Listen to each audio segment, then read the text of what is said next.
90% ಜನಕ್ಕೆ ಈ ಸೀಕ್ರೆಟ್ ಗೊತ್ತಿಲ್ಲ. ವರ್ಷದಲ್ಲಿ ಈ 3 ಡೇಟ್ಸ್ ಅಲ್ಲಿ ಮಾತ್ರ ಬಿಗ್ಗೆಸ್ಟ್ ಕಾರ್ ಡಿಸ್ಕೌಂಟ್ ಸಿಗುತ್ತೆ. ನೀವು ದಸರಾ ದೀಪಾವಳಿ ಅನ್ಕೊಂಡಿದ್ರೆ ತಪ್ಪು, ರಿಯಲ್ ಡೇಟ್ಸ್ ಬೇರೆನೇ ಇದೆ. ಫಸ್ಟ್ ಸೆಪ್ಟೆಂಬರ್ 30 ಇದು ಆಫ್ ಫಿನಾನ್ಷಿಯಲ್ ಇಯರ್ ಎಂಡ್. ಡೀಲರ್ಸ್ಗೆ ಆಫ್ ಇಯರ್ ಸೇಲ್ಸ್ ಟಾರ್ಗೆಟ್ ಇರುತ್ತೆ. ಅದರಿಂದ ಆ ದಿನ special discount plus special offer ಸಿಗುತ್ತೆ. CA ಸ್ಟೂಡೆಂಟ್ಸ್ ಆಗಿದ್ರೆ ವೆಲ್ ನೋನ್ ಸೀಕ್ರೆಟ್ ಇದು. ಸೆಕೆಂಡ್ ಡಿಸೆಂಬರ್ 31 ಜನವರಿ 1ರಿಂದ ನ್ಯೂ ಇಯರ್ ಸ್ಟಾರ್ಟ್ ಆಗುತ್ತೆ. ಅದರಿಂದ ಡಿಸೆಂಬರ್ ನ ಮಾಡೆಲ್ಸ್ ಓಲ್ಡ್ ಮಾಡಲಾಗುತ್ತೆ. ಯಾರು ಹಳೆ ಮಾಡೆಲ್ಸ್ ನ ತಗೊಳ್ಳಲ್ಲ ಅನ್ಬಿಟ್ಟು ಡಿಸೆಂಬರ್ 31ಗೆ heavy discount plus flat offers ಕೊಡ್ತಾರೆ. ರೀಸೇಲ್ ವ್ಯಾಲ್ಯೂ ಕಡಿಮೆ ಆಗುತ್ತೆ ಅನ್ಬಿಟ್ಟು ಜಾಸ್ತಿ ಆಫರ್ಸ್ ಕೊಡ್ತಾರೆ. ಥರ್ಡ್ ಮಾರ್ಚ್ 31 ಇದು ಬೆಸ್ಟ್ ಡೇಟ್. ಇದು ಫಿನಾನ್ಷಿಯಲ್ ಇಯರ್ ಎಂಡ್ ಡೇ. ಕಂಪನೀಸ್ಗೆ ಆನ್ಯುವಲ್ ಸೇಲ್ಸ್ ಟಾರ್ಗೆಟ್ ಇರುತ್ತೆ. ಶೇರ್ ಹೋಲ್ಡರ್ಸ್ಗೆ ರಿಪೋರ್ಟ್ ಕೊಡಬೇಕಾಗಿರುತ್ತೆ.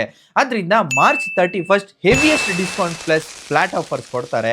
ಈ ದಿನ ಹೋದ್ರೆ ಡೀಲರ್ಸ್ ನೀವ್ ಹೇಳಿದ ಮಾತು ಕೇಳ್ತಾರೆ. ಬೋನಸ್ ಟಿಪ್, ಯಾವುದೇ ಮಂತ್ ಎಂಡ್ ಅಲ್ಲಿ ಹೋದ್ರೂ ಮಂತ್ ಎಂಡ್ ಟಾರ್ಗೆಟ್ ಇರುತ್ತೆ. ಅದರಿಂದ ಎಕ್ಸ್ಟ್ರಾ ಡಿಸ್ಕೌಂಟ್ ಕೊಡೋ ಚಾನ್ಸಸ್ ಇರುತ್ತೆ.